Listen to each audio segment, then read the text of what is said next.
the building that should have stayed empty. Before we begin, remember, subscribe, like, and comment if you think you could survive a week in this building. Most people couldn't. When police entered apartment 4B of the Langdon Building, they found the place stripped bare. Food still on the counter, a toothbrush on the sink, and a single shoe near the door. The tenant, a 29-year-old data analyst named Claire Whitmore, had been missing for 6 days.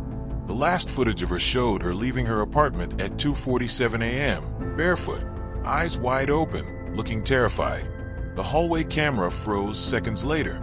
I didn't know any of this when I moved in 3 months later. The landlord, Mr. Hayes, an aging man with watery eyes and a trembling hand, offered me the place at half price. "Quiet building," he said. "Good neighbors. Don't mind the cameras, they're just for security." He never made eye contact. I should have known something was wrong the moment I saw him flinch when I asked why the apartment smelled faintly of bleach. Langdon was old, built in 1892 as part of a sanitarium complex later converted into housing after the city condemned the asylum next door. Locals said they used to hear screams from its basement at night. But every city has urban legends. I didn't believe in ghosts, but I did believe in human secrets, and this place had plenty. On my first night, the hall lights flickered. Old wiring, I thought. Then I noticed that all the tenants' doors had steel deadbolts, some with 2 or 3 padlocks from the inside. The second night, someone slipped a folded note under my door. Just one line: "Leave before Sunday." I knocked on my neighbor's door, apartment 4C. A pale man in a hoodie cracked it open an inch. His eyes darted past me, scanning the hallway. "Don't ask questions," he whispered. "Just don't stay long." Then he slammed the door. By the 4th night, I began to hear faint tapping, rhythmic, deliberate, coming from the air vent above my bed. I climbed on a chair and peered inside, shining my phone light. Dust, pipes, wires, and a small black lens. A camera. When I confronted Mr. Hayes the next morning, his hand shook so badly he dropped his coffee. "That's not supposed to be there," he muttered. "Not anymore." He refused to say who installed it. That night, I found the access panel in the hallway ceiling slightly ajar. Inside, a dusty recorder with dozens of old drives labeled with apartment numbers. Every tenant had been watched. I plugged one into my laptop. The file opened with static. Then a dark hallway came into focus, the same one outside my door. A woman's voice whispered, "He's here again." Then the camera turned, as if someone else was holding it. And what I saw next made my blood run cold. The watcher in the walls. The footage played like a nightmare unfolding frame by frame. A woman stood in the dim hallway, clutching her phone, whispering frantically into it. The timestamp read February 14th, 2:43 a.m. The night Claire Whitmore disappeared. Behind her, at the far end of the hall, a tall shadow emerged. It wasn't a trick of the light. It was a man, his face hidden under a hood, his hands gloved. She turned, screamed, and the feed cut to static. I froze. My heart pounded so hard I could hear it over the low hum of my laptop. I rewound the footage, zoomed in, and caught a detail most people would have missed. On the man's sleeve, a dark patch embroidered with gold thread. LB Security. Langdon Building Security. I called the police that night, but when they arrived, the recorder was gone. The access panel was sealed shut, freshly screwed. One officer gave me a long, tired look, the kind cops give to people they don't believe. "You sure you're not imagining things?" he asked. "We checked this place back in March. No sign of foul play." But I wasn't imagining anything. The next morning, I found muddy boot prints leading from my apartment door to the elevator. Prints that hadn't been there when I locked up. I started digging into the building's history. Old newspaper archives painted a grim picture. Langdon Sanitarium, built 1892. Shut down in 1931 after an investigation into patient abuse and unrecorded deaths. 32 people had died under unclear circumstances. The basement, once used for behavioral isolation, had been sealed off when the property was repurposed into apartments in the 1950s. The deeper I dug, the more the pieces aligned.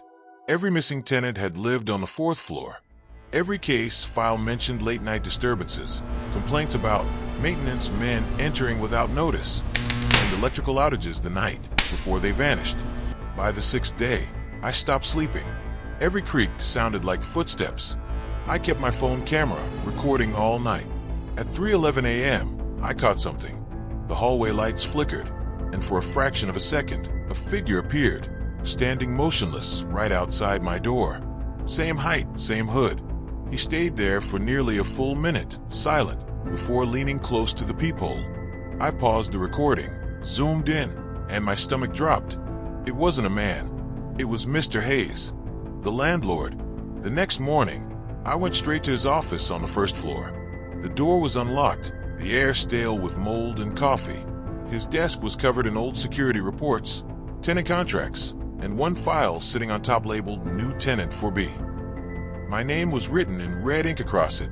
Inside the folder were still photos, screenshots from hidden cameras, of me sleeping, eating, changing, dozens of them. Dates stamped from the very day I moved in. My pulse roared in my ears. I turned toward the filing cabinet to grab the rest, and that's when I noticed it. A faint draft coming from behind it. There was a door hidden in the wall. I pulled it open slowly, and a stairway led down into darkness. A light flickered below. Someone was already there. The truth below. I descended the narrow staircase, every step creaking under my weight. The smell hit me first, damp, rusted metal, and something else I couldn't identify. My phone flashlight illuminated peeling paint, exposed pipes, and walls scratched with letters and numbers.